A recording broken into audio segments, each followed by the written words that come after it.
ধরনের কথা বলে। আপনি দেখুন ইসলাম আসার আগে নারীর অবস্থানটা জাহিলিয়াত যুগে কেমন ছিল। তাদেরকে একটা পণ্যের সাথে তুলনা করা হতো, তাদেরকে জীবন্ত কবর দেওয়া হতো। একটা পিতামাতার যদি কন্যা সন্তান জন্ম নিত, এর চেয়ে নির্লজ্জজনক কাজ ওই পিতামাতার জন্য কিছুই ছিল না। অথচ ইসলাম আসার পর নারীদেরকে সবচেয়ে সম্মানের জায়গা দিয়েছে, নারীদের মতামতকে গুরুত্ব দেওয়া হয়েছে, নারীদেরকে মতকে আল্লাহ রাসূলুল্লাহ সাল্লাল্লাহু আলাইহি ওয়াসাল্লাম সবচেয়ে অগ্রাধিকার দিয়েছে। আল্লাহ রাসূল সাল্লাল্লাহু আলাইহি ওয়াসাল্লামের কাছে গিয়ে একবার একজন প্রশ্ন করেছেন যে পৃথিবীতে যারা আছে এদের মধ্যে সবচেয়ে সম্মানের ব্যক্তি কে?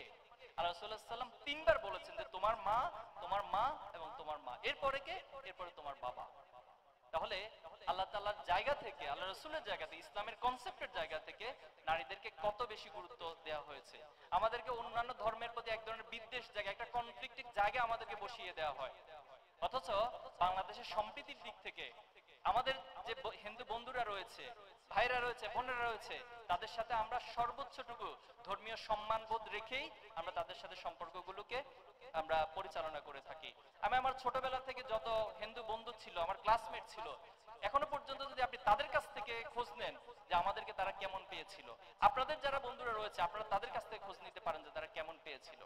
আল্লাহ রাসূল সাল্লাল্লাহু আলাইহি সাল্লামকে একবার তিনি যখন মক্কা বিজয় করছেন, তখন এক বৃদ্ধ মহিলা, বলা হলো যে মোহাম্মদ আজকে যাকে পাবে, যে ইসলাম গ্রহণ করবে না তাকে হত্যা করবে। এই আতঙ্কের কারণে একজন বৃদ্ধ মহিলা তার সব কিছু নিয়ে মক্কা ছেড়ে পালিয়ে চলে যাচ্ছে। তো প্রতিমধ্যে আল্লাহ রাসূল সাল্লাল্লাহু আলাইহি সাল্লামের সাথে সেই বৃদ্ধ মহিলার দেখা। রাসূলুল্লাহ সাল্লাম যখন জানতে পারলেন আল্লাহ রাসূলের ভয়ে সেই মহিলা পালিয়ে চলে যাচ্ছে, যে আল্লাহ রাসূলুল্লাহ সাল্লাম নাকি তাকে জোর করে ইসলাম গ্রহণ করাবে, রাসূলুল্লাহ সাল্লাম বললেন যে আপনি তো অনেক দূরে যাচ্ছেন, আমি আপনাকে সহযোগিতা করি, আপনার এই ব্যাগপত্র আমাকে দিন, আমি আপনাকে পৌঁছে দিই। তো বললো ঠিক আছে, এটা তো আমার জন্য অনেক উপকার হয়, তুমি আমাকে সহযোগিতা করো, আমাকে পৌঁছে দাও। আল্লাহ রাসূলুল্লাহ সাল্লাম সে বৃদ্ধ মহিলাকে তার গন্তব্যে অনেক দূরে পৌঁছে দিলেন। পৌঁছে দিয়ে যখন তিনি ফিরে আসছেন, তখন বৃদ্ধ মহিলা আল্লাহ রাসূল সাল্লাল্লাহু আলাইহি ওয়াসাল্লামকে জিজ্ঞেস করলেন, তুমি তো আমার অনেক উপকার করেছো, তোমার পরিচয়টা আমাকে বলো। তাহলে রাসূলুল্লাহ সাল্লাল্লাহু আলাইহি ওয়াসাল্লাম বলেছেন যে আমার নাম মুহাম্মদ। বৃদ্ধ মহিলা তো একটু আশ্চর্য হলো যে কোন মুহাম্মদের কথা বলছো? বলছেন আপনি যে মুহাম্মদের ভয়ে পালিয়ে চলে আসছেন, আমি ঠিক সেই মুহাম্মদ। সুবহানাল্লাহ। তাহলে দেখুন এটাই হচ্ছে আমাদের সাথে বাস্তবতা আর প্রোপাগান্ডার পার্থক্য। আল্লাহ রাসূলুল্লাহ সাল্লাল্লাহু আলাইহি ওয়াসাল্লাম একবার মসজিদে বসা ছিলেন, এই মুহূর্তে একজন বেদুইন, একজন বিধর্মী এসে সে প্রস্রাব করে দিল। তখন সকল সাহাবীরা তাকে মারার জন্য উদ্যত হলো, কিন্তু আল্লাহ রাসূলুল্লাহ সাল্লাল্লাহু আলাইহি ওয়াসাল্লাম তাদেরকে বললেন যে সে তো বুঝে না, না বুঝার কারণে সেই কাজগুলো করেছে, তোমরা তাকে ছেড়ে দাও।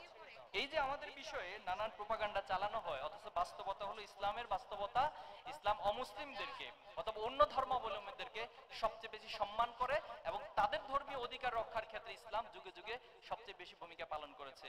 একবার সালাউদ্দিন আইয়ুবী তিনি যখন